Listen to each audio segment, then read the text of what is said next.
Hi, I'm Lauren. And I'm Callie. And this is the Book Common Room podcast.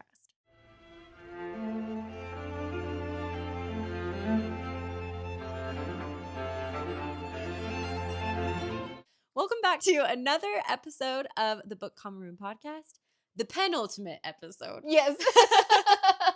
And we are going to be talking about Narnia today. We're ending the year with Narnia. Yay. I feel like this is fitting. I do think it is a very winter Christmassy book series for sure. I mean, Santa is in the first one. Yes, he is. Technically, like and the first Lion Jesus. Yes. Yes, a lion Jesus. And yeah, we really enjoyed reading these books. And I know that some of you were excited for this episode. So we hope we can do it justice. Hopefully. And like if not, just let us know what you would have liked to hear more about, and maybe we can build upon that later. Yeah. But I guess as we usually do with these kinds of books series, we like to explore the author a little bit. And so we're going to talk about C.S. Lewis and then go into the impact, the literary impact, and also like our experience. And we're doing this all in one episode. Yes. So we need to pace ourselves. Hopefully.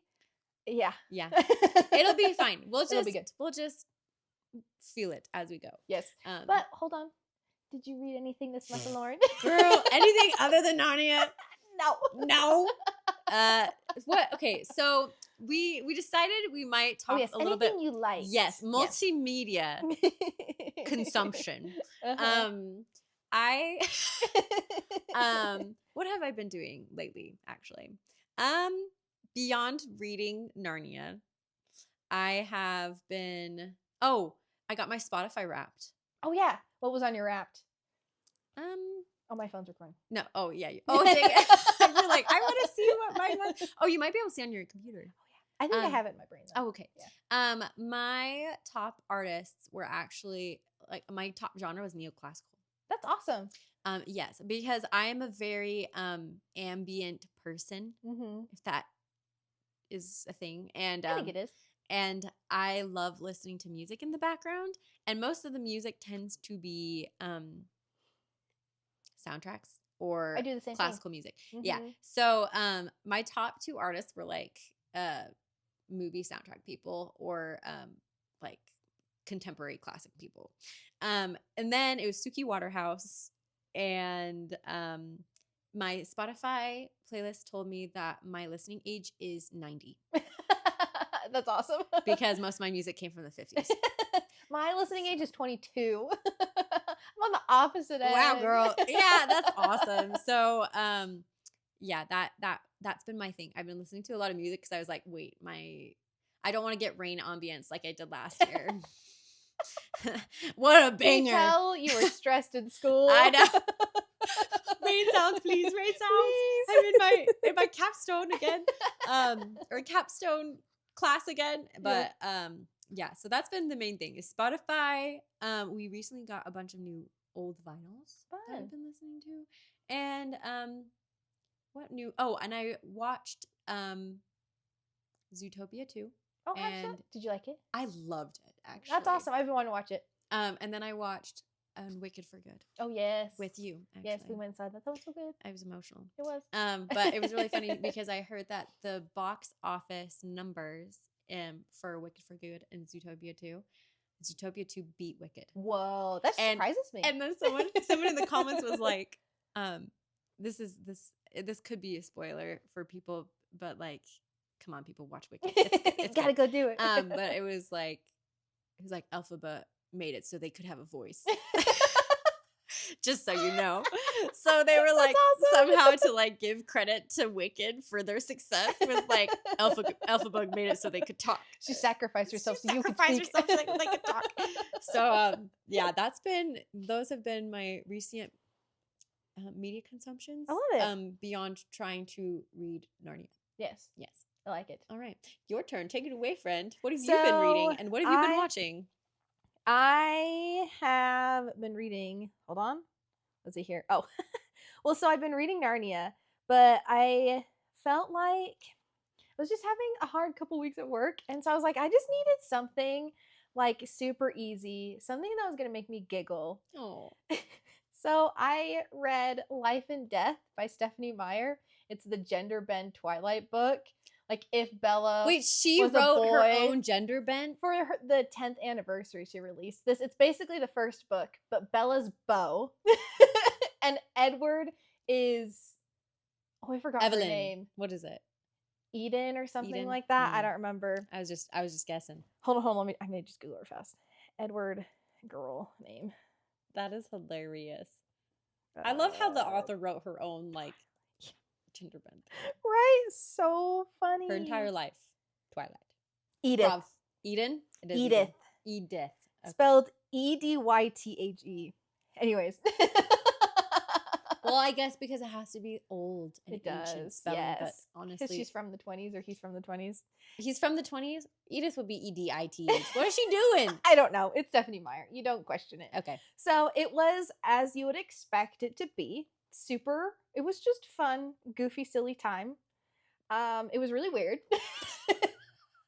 And the ending, to spoil it, because you guys probably won't read it, it's honestly not even really worth your time. She also changed the ending as if Bella, or Beau in this case, did turn into a vampire at the end of the first book. Because you know how she gets bit by James? But then Edward sucks the venom out. It was if she didn't suck the venom out and he just became a vampire. And it was weird, and I didn't like it. That's crazy. Yes. So I read that. It was fun. I just needed something goofy, silly to like brighten my mood, and it did. It did just that. I'm so glad. Other than that, yeah. I probably wouldn't have read it if I wasn't in that situation. Yeah, I love that. And then I finished No Country for Old Men by Cormac McCarthy. Highly recommend. Yeah. We should do it for the pod. It was so good. I've just fallen in love with Cormac McCarthy. I love him. His writing style. He's got a grittiness that you can't help love, but love. He just talks about humanity. And also, like what it means to be human. And sometimes he goes like, if he goes into the dark parts of humanity. Yes. He's not afraid to explore that. Yeah. Mainly because I think he's experienced quite a lot in his own lifetime. Yeah. And so it just feels really raw. And I like it. I like that. And then Narnia. And that's about it. Narnia. Yeah. Narnia made me giggle lots. It did. Like I was reading it out loud. We were just reading it out loud as like a family, and I'm like, man, these books are so good. They are. Like they are enjoyable. But we'll get into more of that later. But for now, who was C.S. Lewis? Who was, what is it, Clive Staples Lewis? Clive Staples Lewis. Or he was actually known as Jack. I love this little bit of lore, you guys. Listen to this. So when he was a kid, he had a dog named Jackie who tragically died when he was really little, and he refused to like be known as anything other than Jackie for like the rest of his life. But when he got into his teen years, he was just known as Jack. Mm-hmm. So people just called him Jack. So that's kind of sad, but it's kind of cute. Well, it's cute because it's like keeping his like dog alive in a way, because the dog was part of him. And so he just like took on his dog's like name. And like most quotes that like you read where people are talking about him, they call him Jack. That's crazy. So good old Jack. Good old Jack. Yeah. You should have just done that. Why C.S. Lewis? Why not Jack? You should have been Jack. Immortalize your dog. Okay. I guess. Just kidding. Anyways. Cool. I love that. I love that lore about him. Just a little lore drop right there before we get into his life. Yes. All right. Let's take it away. Who was Jack? Who was Jack? Born November 29th, 1898. Holy moly. That's crazy. That feels so long ago. And he died, I think, like November 22nd. So like right before his birthday, the same day John F. Kennedy was assassinated. That's another weird lore drop. Wow. So he had like an eventful death day. Yeah. That's kind of crazy. Wow. I love all these random facts that you guys can now like associate with Narnia. Okay. Sorry. No, you're good. But after his mother passed away from cancer when he was about 9, he was sent to the Wynyard School in Watford, Hertfordshire, England. Hertfordshire? I think that might actually be how you pronounce it. Is it? I have no idea. A few years later, he enrolled in school closer to his home, but he had to leave because of respiratory problems. Not sure why or what those were, but they had been issues for most of his childhood. And it got so bad at age 12 that he had to leave school, which stinks. Health issues are the worst, especially when you're a little kid. Poor kid. I know. He goes back to school a few years later, and it's around this time that he leaves his family's Christian church and becomes a devout atheist. And it looks like you go into this a little bit. According to different sources, this might have been because of his poor health and losing his mother, and his dad was reportedly not very available. He wasn't around. Yeah, wasn't really around. And he wasn't very good at math. I had to explain this. So his mom was this known mathematician. She was the first ever woman to get a math degree at whatever school she went to in England. And so he wanted to become like his mom. But then he was bad at math. It just didn't come easy to him. Yeah, he is a writer. Yeah. He is an English guy. I really do feel like your brain is wired for certain things. Yeah. Why? I had the same thing. I wanted to be good at math. It just was really hard for me to get it. And I, as a kid, I asked for math books for my birthday. Oh, really? Yes. I asked for multiplication books and things so I could be better at math because I wanted it so bad. And I don't know why. I was I think I just was woman in STEM, even when I was little. And I sucked so bad. It took too much for me to learn, but English, writing and reading, that stuff just came easy. Yeah. But also what's so sad is maybe it comes easy to most people. But then as I grew up, a lot of people were I hate reading. And I'm that is something I've never really experienced before. Same. So some people are just wired for other things. Yes. Okay. So poor guy was I don't believe in God.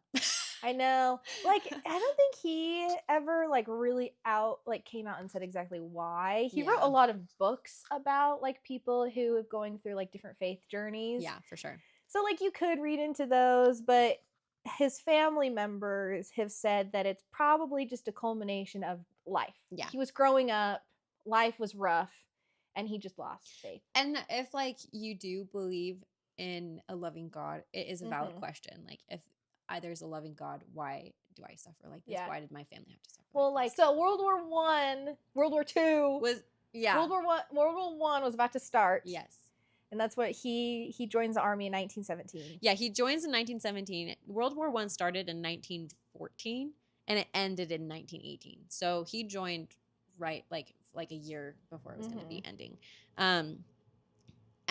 While at war, he sadly loses one of his closest friends, and he himself gets wounded. And I think, is this a shared friend with Tolkien? Is this the same friend from their literary group? I don't know, because he meets Tolkien later in life. Okay. Just wondering. Okay. So he loses a very close friend, and he gets wounded, and he returns home. Similar to Tolkien, he studies at Oxford, publishes his first book, Spirits in Bondage, under the pseudonym Clive Hamilton. Then he meets Tolkien. His father passes, I sped through his life, sorry. Good. Not Tolkien's father. Yeah. He meets Tolkien, and after meeting Tolkien, C.S. Lewis's father passes away. Yeah. And then he himself converts back to Christianity and continues to publish. Yeah, so he basically went to war, loses his friend, and it was around that time he started questioning, maybe God is real. Yeah. And so, there's a reported conversation between him and Tolkien where he sits down and gruels Tolkien about Christianity and God. Because originally he was I'm going to be open to faith. It just any religion in general. So he was just kind of looking around. And he was okay, Tolkien, you are Christian. You're going to convince me of this or not. Yeah. And he did. So now we have Narnia. Yeah. We do have Narnia, which is very heavily religious. Yeah. 30 plus books. Yeah. And around this time was when Tolkien and C.S. Lewis and a few other authors were meeting up at a pub. Yep. And talking about books and their writings. And what were they called? The ink. Yeah. The Inklings? Yeah, the Inklings. So I think that's so cute. So maybe we're kind of doing that, but virtually. Yes. We should have Um, named this Inklings. the Inklings, the junior Inklings, the little league The little Inklings. Inklings. And so he never really stopped writing and publishing after that point in his life. Like every year there was something. Yeah. And if you Google a timeline of his life from 1933 to 1956, is just a list of books he published. Yeah, I was just Googling, like, oh, what did he do? And all that was reported was just things he was publishing. Yep, which is awesome. That's just what he was doing. He was writing. And throughout, he earns many different awards and fellowships and becomes a fellow of medieval and Renaissance literature at Cambridge. But in 1956, he married Joy Davidman Gresham, and she was a powerhouse lady. Okay, this was the rabbit hole of the research. There's always C.S. something. Lewis's wife was There's always legit. something. And I was like going through C.S. Lewis's life. I'm like, oh, this is cool. This is honestly what I expected of him, if I'm being totally honest. And then I like saw her name, and he never had children of his own. He basically like adopted her kids. children, her 2 sons. And I was like, I want to know more about this lady. Yeah. And then the rabbit hole. We have to talk about her. Do you want me to do that? Yeah, go for it. Okay, so just kind of a summary. So she was known as a child prodigy. So she was born in the States. She's American. And she, in elementary school, took an IQ test and got 150. And her parents always were able to have a job. So they weren't like, she wasn't rich, but she had money. So she'd always go to school. And she took piano lessons. This is important because she was the type of person that could look at a score, look at the piano, and then just play it from memory. Yeah. From memory? Yeah. What? She Okay, could it's one memorize thing to things like sight read incredibly. It's another Uh-huh. to like memorize and play it well. Yeah. What the heck? So she was just a child prodigy. She finished high school at 14, had her bachelor's by 19, and then received her master's in English literature from Columbia only 3 semesters later. So she was like 21 and like already like Had a master's. Yeah. She was raised atheist. So she was Jewish, but she was raised atheist. And then this is really sad. She witnessed a hungry orphan child commit suicide. And this was during the Great Depression. Yeah, so this was during the Great Depression. And she was very turned off from the American economic system, and she joined the American Communist Party. Call back to Yeah. Oppenheimer. That's what I thought about. Yeah. Through that, she met her first husband, William Lindsay Gresham, and they together left the Communist Party, had their sons, and she was then open to religion. She first looked at Judaism because she's Jewish, but that wasn't really like anything for her, and then she started reading C.S. Lewis. And that's what converted her to Christianity, was C.S. Lewis. We're going to circle back to that. Yeah. So her husband, William, was not a good guy. He was a drunk, he was abusive, and he cheated on her a lot. And Joy, eventually was like, I just need to get out of here. So they separated for a little bit. She moves to England. And while she's in England, her husband cheats on her with her cousin. So they get a divorce. She ships her sons out, and then she meets C.S. Lewis, and she falls instantly in love. But you know what C.S. Lewis is? A dummy. They become best friends, and he's like, I know she's in love with me, but like, we're just besties.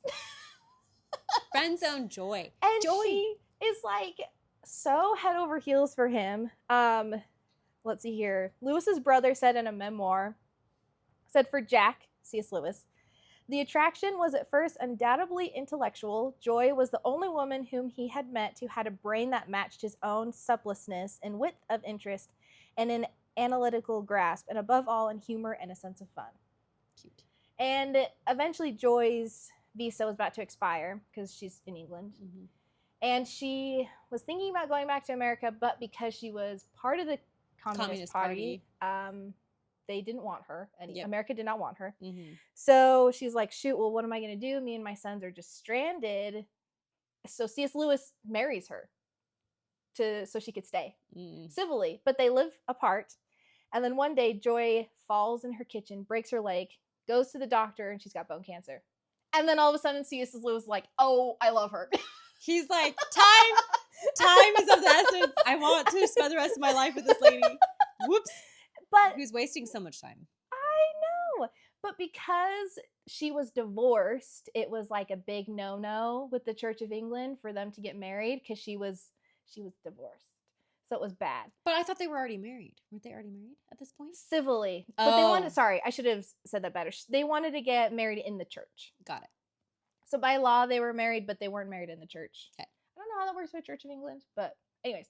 So, but it was a huge no-no in the church. Mm-hmm. And actually a lot of his friends, I don't know about Tolkien, but a lot of his friends were like, no, you can't marry her. She's divorced. Mm-hmm. Anyways, so, but C.S. Lewis was like, nah, she's great. So he finds a friend, Reverend, and they get married in the church while she's just in the hospital at the bedside. And they get married with bone cancer. Bone cancer sucks. I know. She does overcome it the first time. And they like live their life. They go travel and they write together. But she eventually does get cancer again and sadly passes away later in life. Oh. At which afterwards Lewis wrote A Grief Observed, which he published under the pseudonym N.W. Clerk, which describes his feelings and paying tribute to his wife. And he kind of goes through another faith crisis. And this book is like very, like if you talk to like the religion community, Christian community about C.S. Lewis's book, this one's kind of, it's a hot topic because he talks about like, he really questions faith and like I really want to read it actually. It reminds me of Tennyson's In Memoriam. Oh. Interesting. But, so he ends up basically just adopting her kids. He continues to raise his stepsons. Good job. But he eventually does sadly pass away 3 years later of kidney failure. But which was only 3 years later after her death. Yeah. So they didn't have to go that long without each other. I know. Very sad. But yeah, he published more than 30 works in his life. 14 fiction and 20 nonfiction. That's insane. I know. But I just think it's hilarious that he's this genius man who did amazing stuff. Yeah. But this woman who's like, hello. Who's We're meant to be together. Who's also a genius. Who's also a genius, and he's like, But I kind of love it at the same time. Me too. So there's C.S. Lewis. Yes. If you want to know, feel Hopefully free that wasn't too rushed. feel free to drop more information. We kind of have to do things a little bit more paced in this episode just because we do want to have time for us to explore the books of Narnia, which is why, I mean, we're all listening to this right now. But we do want to talk a little bit about the legacy of C.S. Lewis's Chronicles of Narnia and why, like, some people arguably say it still holds up today, which I would agree, especially with I would say so. Film adaptation coming out by Greta Gerwig, which that is also a hot topic right now. It is. But I would say, like, since this is obviously going to be spoiler filled, I don't think changing the timeline made that much of a difference to me. No, because like in the book, it wasn't that important. The movie, I feel like they kind of make it a bigger deal, but in the book, I honestly forgot what time frame it was. They don't really talk about it. No. They don't really talk about the time period, and I think he did that on purpose. I pictured like 50s kids. That was about it. I feel like Magician's Nephew gives me like Mary Poppins time period of London, like that, like very like industrial like vibe. But beyond that, like changing the time period isn't a big deal, and I think she knew that because when she read them, she was like, "Oh, like I can be flexible with this and not ruin the plot, but it would if you're taking the OG film, adaptations that were done." Anyways, but beyond that, like the legacy of Narnia and how it holds up today, literarily, culturally, and like philosophically, I think I would argue it does. And is a classic and will continue to be a classic, at least in my household it will be. But especially with like modern debates, they accuse a series of racism and sexism, which I feel like if I look closer, I might see that. Maybe it's not so blatant to me, and maybe it's obvious to like other readers out there. I was doing research into that, and I think it's one of those things where if someone reads it and they feel like it's just not something that they like, or that they read the sexism and the racism in it and it does bother them, like who are we to say, oh, you're wrong? You know what I mean? Like I feel like if you feel that, like I respect it. Yeah. I respect that reasoning. Yeah. Like I'm not gonna knock you down for saying that. Yeah. I didn't feel that way very much, and I felt like he was actually exploring those things in his writing. Yeah. Like not as like a bad thing, but like you see it happening within Narnia. Yeah. I don't know. That's fair. But anyways, so like for me, revisiting this book series as like an adult after a very long time of not reading this from when I was a kid. Yeah. I feel like it is okay to say that his storytelling is very awkward. Which I'm really happy you said that because I was thinking the same thing. But I felt bad. No, like it is awkward though. Which is interesting because if you read any of his like nonfiction work, he's so brilliant. Mm-hmm. Like his writing flows very differently, but his storytelling in Narnia is awkward. But I've also read he has a sci-fi series. I don't know what the series is actually called, but one of the books is called Paralandra. And it's also very like on the nose, like religious kind of allegorical. Yeah. But it's a sci-fi version. And I actually really enjoyed it. The storytelling in that wasn't as awkward as Narnia. Mm-hmm. But it's still like, it's very fast paced. Like they're very short. They're only like 15 to like 17 chapters each of the books. Yeah. And they're very like fast paced. But they're awkward storytelling, but like they're brilliant. Mm-hmm. I feel like they're brilliant. They're profound. As far as like his legacy, like we said, like he was constantly writing and these things haven't been out of print. Yeah. A major focus in the book is like the tension between allegory and story. And as a reader, I didn't feel like I was being lectured all that much. But there were some books that gave that vibe. Like there were moments in when they first meet Aslan and the Lion, the Witch, and the Wardrobe, where I was like, okay, this is Jesus. Yeah, clearly this was the crucifixion. Yeah, and I wouldn't say it bugged me, but it was very obvious. Yeah. And I thought it was pretty heavy-handed. And then in the Voyage of the Dawn Treader, after what's his bucket, the kid gets turned to a dragon. Eustace, and they basically just gets baptized. Yeah. I was also like, oh, interesting. I see what you're saying. Yeah. So there was but the rest I didn't think were super. This is what I'm thinking. Yeah. Or like, this is what you should, this is what you need to learn. Yeah. I never felt like it was preachy. I did feel like there was heavy Christian symbolism. Yeah. Which I think he did on purpose, but he did deny saying that he was writing strict allegory because he was contrasting himself with Tolkien's personal distaste for it. Oh, really? Yeah. Which is really funny. That is funny. But he wanted to blend it with like metaphor and myth. Which kind of can be confusing. Yeah. But this blend, along with like Lewis's distinctive writing style, makes the series feel very different from Tolkien's world. And I feel like in some way a little bit more cohesive. Mm-hmm. But despite the clumsiness I felt like I was getting from the reading, he argues a lot of really cool themes about faith and sacrifice, courage, moral development. Those were all very deeply impactful for me, like as a kid and as an adult. And like, I feel like these themes shaped my imagination too, as like a kid, which is really important. And it helped like change like my ideas of like the world, how I viewed the world. I don't know. And I don't know. I could see why if Joy read Narnia, she would be converted. Right? I don't actually remember what she read. That was probably like not Narnia.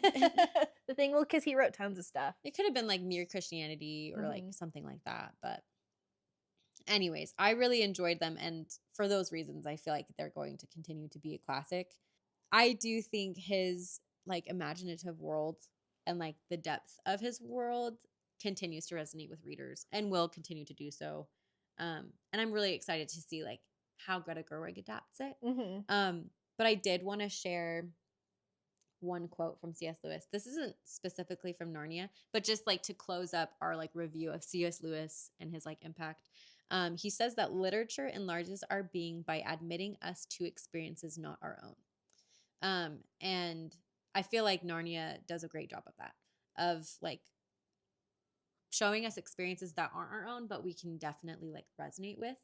And I just love his themes of like using children as like heroes. And I think it's something that I think a lot of kids should read.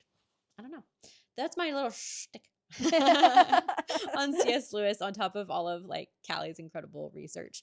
A lot of this was more, subjective, obviously, and but that's just how I view C.S. Lewis. I was kind of thinking about when I finished it, like what was the point of this book? Like, why do I think he wrote it? Like, if I'm gonna ignore C.S. Lewis entirely, like, why do I think it's something that should exist in the world? And if you look at it from a religious standpoint, I think it's a really good story to read to kids because it's basically just the Bible. Yeah. And like, I think if that's something that you want to raise your kids to believe in, or something that you believe in, like, I think that's great. And then I was like, okay, so that's one aspect. But like, if I take myself out of that, like the moral, and think more than just about that, because I personally don't think C.S. Lewis sat down and like that's what he wanted to do. Yeah. I think that was just so ingrained in him as a person. That's just how it came about, if that makes sense. Yeah, it does. But I was also thinking, like, I feel like this is just a way for him to remind us to not let go of our childhood. Because to skip to the end, since this is spoiler filled, I got like emotional when I got to the end. And how they like go to this other Narnia that's like Aslan's the real world. Narnia and not the Shadowland. And it's like, Aslan's actual world. And I do want to talk about Susan. I don't know if this is time right now to do, but I was thinking a lot about why Susan wasn't there. Because in the book, Peter says something like, oh, she's not a friend of Narnia right now. She's lost herself in like the frivolous things of girlshood, or whatever she says. That's the sexism you get from C.S. Lewis. Yeah. Or and like C.S. Lewis arguably also does come out and says something else about Susan that is more blatantly sexist, but we can get into that later if you really want to. But so I was just thinking, I was like comparing the two, like comparing Susan to the rest of the kids, and I think Susan lost herself. I think C.S. Lewis is Susan. If I'm gonna, my theory is C.S. Lewis wrote Susan as himself, as someone who lost his faith when he became a teenager, which is also why, like, you could argue what C.S. Lewis says is sexist, or it's just how he was. And like, he lost himself in the frivolous things of youth and the world and tragedy, and lost his faith, but the rest of the kids didn't, because they stayed being friends with Narnia. They believed what they believed in as a kid, and their imagination. But Susan grew up, and like, what are the different things that might happen when that happens? So I think it was also just it was like a warning to little kids, like, hey, life is going to be hard. Don't lose the magic that you have right now. Yeah. Too much. I love that. I really do enjoy that. Okay, so I feel like this is a perfect segue into what was your experience of Narnia, reading it for the first time? My experience? I had fun. I wish I read this as a kid, because I think I'd appreciate it more. Yeah. And I can also see, like, if I ever were to read this to kids in the future, I would also appreciate it more, because it's written for kids in mind.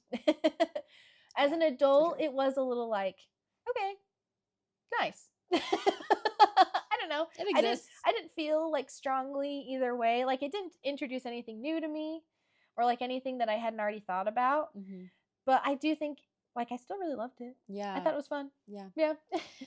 I'm so glad. I'm glad that you enjoyed it, at least. And it wasn't like, why did you make me read this? No.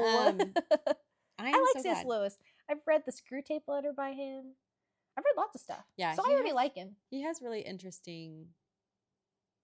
Did he write The Great Divorce? Yeah, too? I read that too. That one's interesting too. Is weird. Yeah. But I liked it. Yeah.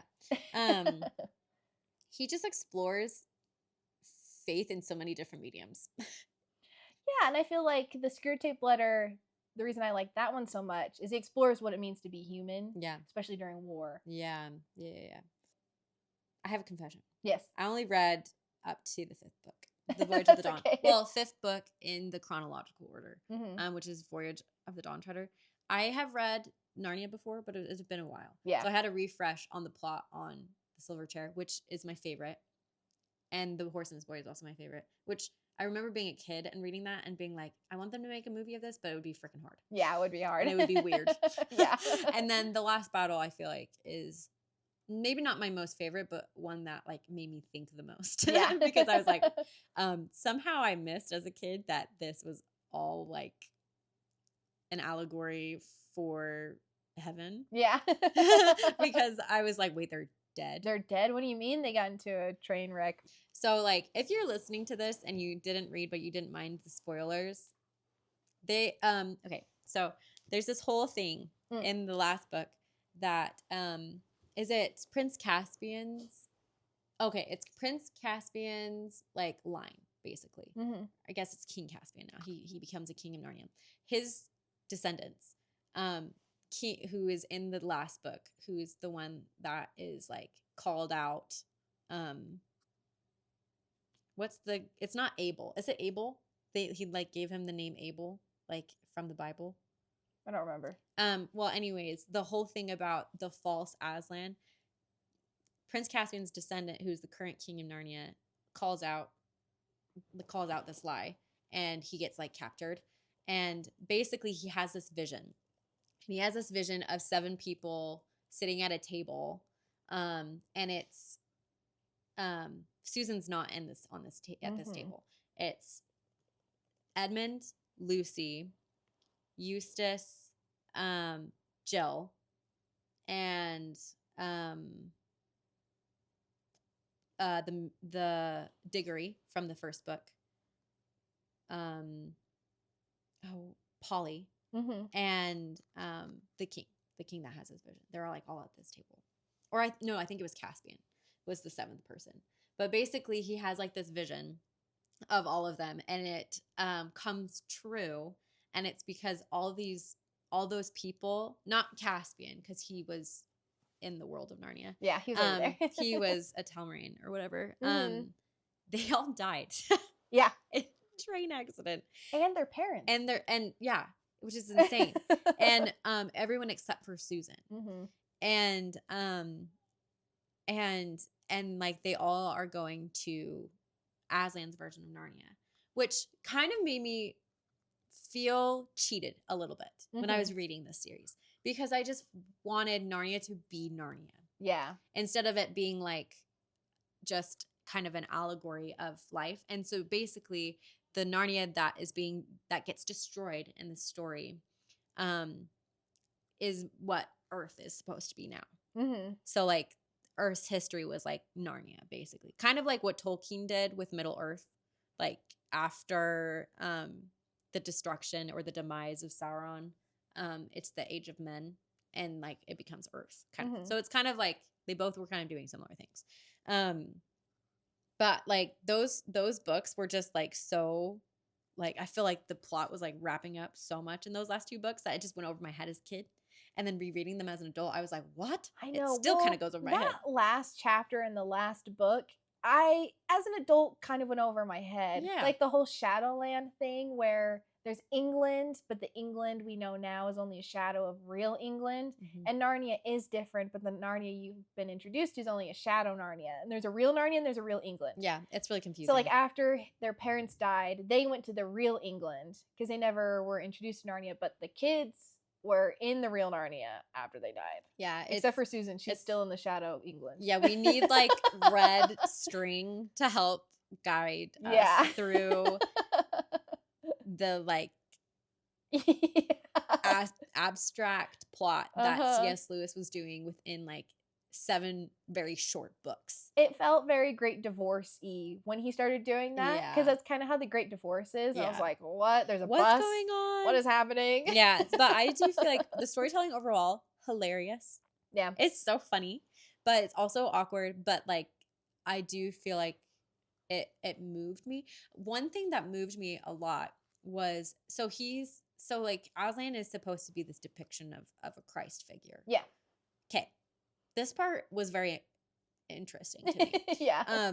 So in The Magician's Nephew, Diggory is basically like he realizes when Aslan creates Narnia that this could be the land of youth, which is a big deal because he wants his mom to not die. He wants his mom to get better, who's been like super sick. And so he goes to Aslan and is basically like, I need something for my mom. Can you like please help me? And Aslan sends him on a journey to do something that would preserve Narnia, which never really comes into play later. You wonder what happened to the, because like there's supposed to be this tree that protects Narnia from the witch, but then you get to the line, The Witch in the Wardrobe, and somehow that tree was destroyed because the witch has power. It's weird. Okay. And that's never really explained, or at least maybe I read too quickly. So if you guys know, I think I missed over that too. Let me know, like how the witch was able to have influence after what Diggory did. But anyways, so Aslan sends him on a mission and ends up sending him on this mission to help his mom. Diggory just doesn't know that. But before all of that, Diggory is really nervous for Aslan's reaction because Aslan is a giant lion. Yeah. He's a child and he just like witnessed like it's interesting, like the Narnians say he's not safe, but he's good. That's how they describe Aslan. Yeah. Like he's a good guy, like he's goodness like embodied, but he's not safe because he's a lion. He's like a wild animal. And I thought that was interesting. So he's terrified and he sees that Aslan is crying. Like he's like crying for Diggory because of his mom. And I think that was a very interesting thing to do for someone that like, I don't know, you believe in an all-powerful God, but like that this God is moved by a child and his like worry for his mom. I thought that was not a conventional Christian thing to put in his story. So I thought that was very interesting. So I liked that. Especially if this is supposed to be like Old Testament God. That is not like his nature. The Jesus in the Old Testament. No. And that's another thing is like, I don't know. I just thought that I was like, that is not a normal like thing to explore about in like God's nature is like this idea that Jesus or this God figure cries for little children. Yeah. I don't know. I thought that was interesting. So I really liked that aspect of it. And then the other thing too is like it is interesting to read these as an adult since I was a kid when I had read these last. And I feel like for the most part, he uses children to be almost the wise ones in the story. And the adults are always the idiots. Yeah. Like Uncle Andrew. What?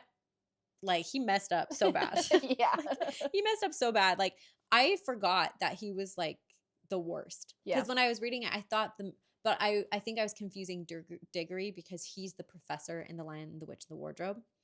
And I think I had like confused them because I thought they were both like wise, like influential older people. No, Uncle Andrew is the worst. Like he's the worst. And he's just, I think he just like misses the point of discovering Narnia, and his like weird like worship for the witch was like crazy. Yeah. But like he has like this thing where he uses kids as like the wise ones, or if they're not like initially wise, he has them like they're teachable. And I think that's really interesting. So I had a few questions that I think we can close off this episode with. I love it. Okay, why does Lewis use ordinary children to be like heroes in Narnia? I would say my answer first would be if he's writing this for kids, that's how other kids are going to relate to it, is to read other kids for them to be the same age. So if like that's his audience, that would make sense. Yeah. But I also think it's because his story relies so heavily on imagination and like childlike wonder and being such like a clean slate. Yeah. That you can really go and learn anything. It's easier to write a story if the kid is the protagonist versus an adult. Yeah. Because adults' life has ruined them, basically. Yeah. Not ruined them. It's just harder. Yeah. If that makes sense. Yeah. And it's not as simple. So that you can't, like the childlike wonder just isn't the same. if you not have a child. Yes, exactly. And you could make an argument like life kind of still is like simple in a way, but like as an adult, you've experienced so much of life, you can't view it that way anymore. Yeah.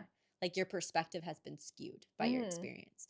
I would agree with that. Like it's just interesting that I guess it is a kid's book, so he's going to lean into children a lot. But I thought it was really good. And he even like Edmund's redemption is like my favorite. I know, right? Like Edmund is like one of my favorite characters in Narnia. Because like he like gives his family up. He does. But he doesn't for Turkish delight. Like he doesn't really know like the consequences of what he's doing.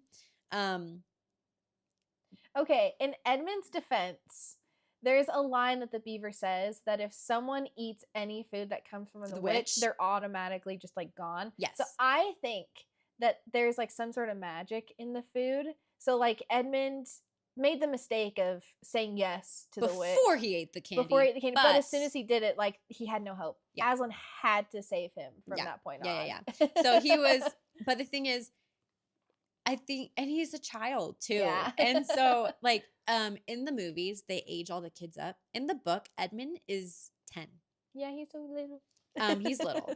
I'm pretty sure. Yeah. And so they're all like super little. Peter's 13.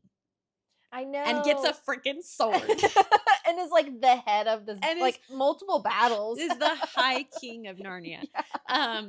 So just as like perspective, like these kids are awesome. But Edmund, his like redemption was like so interesting to me. And I love how they showed that within a child. And then later in Prince Caspian, when Lucy is like, I saw Aslan and no one believes her. Edmund is like, well, I know what it's like to not believe Lucy for the first time. Yep. And I was like, and I just got chills. I love Edmund. Like he's such a, love that character. So that was just the theme in Narnia that is awesome. That like the kids are the heroes. Yeah. I guess. Why does Lewis place such importance on belief, imagination, and seeing clearly, and how, like, quote, seeing clearly, and how does this shape a reader's experience of childhood and adulthood? I feel like we kind of talked about this a little bit already. Yeah, because if he's trying to like write a story for kids, that's almost like a warning, like a hey, you need to do this and not do this. You have to like ground yourself in a common belief or morality to have that as like your backup for what you're saying. So like seeing clearly, I think that's evidence in Aslan. Like I love how Lucy just immediately saw Aslan because she was seeing clearly. She like wholly believed in Narnia and in Aslan. But the rest of the kids, they like kind of grew up a little bit and lost it. And so did Narnia, like as a place. They like stopped. Like the dwarf didn't believe in Aslan, and he is a Narnian. Yep. And it like took them a while before they could finally see him. And poor Susan took her the longest. I do feel like that could also just be a metaphor for like hope. Yeah. Hope is so easily lost. Yeah. Like especially like we always say, especially nowadays. I feel like we've been saying that since the dawn of time. Like life is always hard. Yeah. And it's, I mean, C.S. Lewis's time. Yeah. Like he saw horrific things in his lifetime. Yeah, he lived through 2 world wars, the Great Depression. He like fought in one of them. Yeah, he was in World War I, was wounded, was directly affected by like the war, he may not have seen his friend die, but lost a dear friend. His mom dies of cancer when he's little. His wife dies of cancer when he's older. He lost his dog, Jack. As a small child. Guy. Yeah. But then like went through like some of the worst trauma that humanity has. And he's like using this book series of like saying like don't lose hope. Yeah. Because it's there. You just have to see it, and you have to want to see it. And I think that's Susan's problem, is she may not exactly like want to see it. Yeah. I don't know. Anyways, last question. How does Lewis use fantasy to explore faith, morality, and courage without making the story feel like an allegory lecture? Or did it? That's the question. I know. I think I'm more in the camp that it does feel like an allegory lecture. Lecture as in like preachy or Yeah, like okay. I felt like he was. Like, I think in The Lion, the Witch, and the Wardrobe, it didn't feel like that until they met Aslan, and then from then on, it was like, okay. I feel like a little bit like C.S. Lewis is the preacher, and he's like using. There's a very distinct good and bad aspect. Yeah, because you could argue the Bible is very fantasy-like, and it just felt very similar to me. So maybe just like because of my own personal experiences and reading this, like I associated them together. Yeah. So I felt like it. It doesn't mean that I didn't like it, but I like if someone were to critique this book and they're not Christian and they don't believe in it and they're like, oh, I feel like it's being preached at. I can't knock it because I also felt the same way. Yeah. But it bugged them, but it doesn't bug me. So yeah. Yeah. As someone that's very familiar with the Bible, yeah, I felt less like it was preachy. Which was interesting. Maybe if you knew the Bible more, it would be a lot more distinct, like you were saying, because you felt like they were kind of the same. Yeah. But I don't know. I think you could definitely get the preachiness if you go into it reading with a certain lens. But I feel like when I was just like that's fair. When I was just like reading and just like the quirkiness of the writing, like The Horse and His Boy, I feel like was the least. It's so funny. And The Horse and Boy is the least. Is the least preachy. Maybe that's why it's my favorite. Yeah. Actually. So maybe I am in the same camp. But then you've got the very end where Aslan is like, you messed up. Yeah. Narnia like destroys itself. The Horse and His Boy, the other reason is my favorite is I feel like that's also C.S. Lewis's very obvious, hey, this is where I would argue that he's exploring that racism is bad. Because there is slavery in it. And Aslan at one point, I don't know if you guys remember this, but he scratches the character who ends up selling. He doesn't sell, but he does something that leads his aunt to buy a slave. And that slave went through horrible things. And so Aslan hurt him. So he knew what it felt like. And I was like, oh, interesting. Yeah. It was I thought that was a very interesting way to put that in a children's story. It was like an eye for an eye kind of a thing. Yeah, but it was almost like, this is really bad. Yeah. This is bad. Bad enough. Because Aslan's not the type of character he gets get violent. He doesn't get violent, but he did then. Yeah. He got violent with the witch. I felt like and then violent because they're just evil. Yeah, it's just evil. And he wasn't the antagonist of the story. Nope. He was just a character that made a really bad mistake, but it was bad enough that Aslan was like, hey, you're gonna get punished for this, basically. Yeah, like this was bad. And then at the end, when he turns the one guy into a donkey, he turns him in. Oh, okay, he says he's like, oh my gosh, it's hilarious. I was cackling. Also, he like does not mind swearing in his books. It was a different time. Yeah. They swore. It was kids. A different time, but also like as like a kid's book, I just was like what was it? The uncle would always say about the witch, a dem fine woman or something, and he wouldn't spell it out. He would spell it out the way their accents would say it. Yeah. So like instead of saying they had a Cockney accent, it'd be like hello, and he would spell it that way. I loved that. I thought that was so funny. So Aslan, this kid's like turning into this donkey, and he's really upset about it. And Aslan goes, "You may not always be what does he say? You may not always be an ass." And I was like, that was such a good play on words. So at first I thought, when I read it the first time, I was like, oh, that's just what they called the donkey.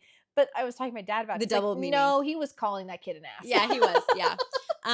So just like for parents out there that want to read Narnia and they aren't like big fans of swears, like they use it very liberally in Narnia, and I think it's hilarious.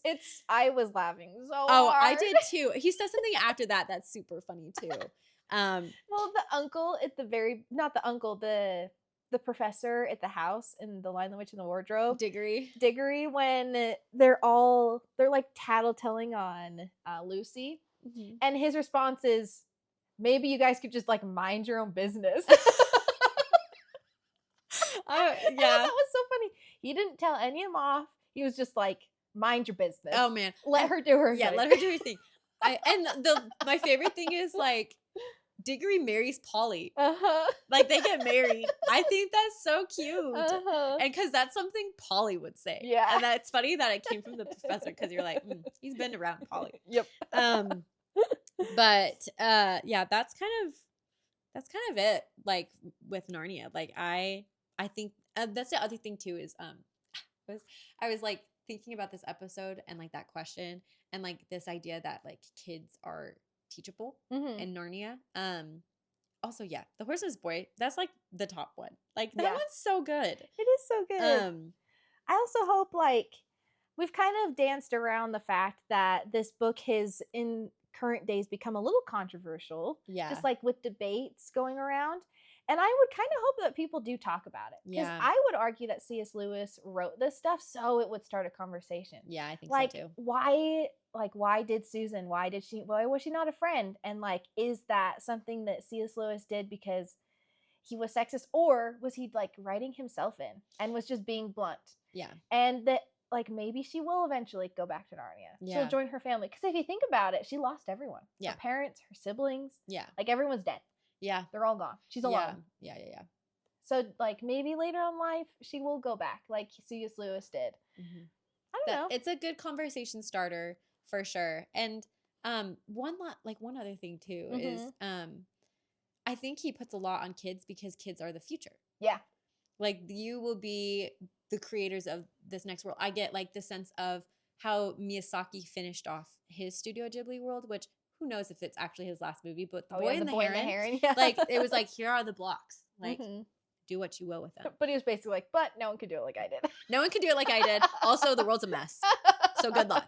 But it's like this idea that like children are the hope and like children are the future and like they're so teachable. And like if you can give what like kids need, like the poor boy in The Horseman's Boy, I know, like he had a horrible upbringing, but like he had like infinite potential and Aslan helped him see that. Not just because he actually became the king of like Auchenland or whatever, but because like you just have to give them the things that they need to grow on their own and like they will do amazing things. Yeah. So it's just this idea that children are the future, which when I was making notes about this, I was like, Greg, what were we just watching that talks about like kids are so malleable? And he was like Stranger Things. And I was like, oh my goodness. You're right. And so like spoiler for season 5, the first 4 episodes that dropped, that's what the villain is doing. Yeah. The villain is using children to build this world because they're malleable.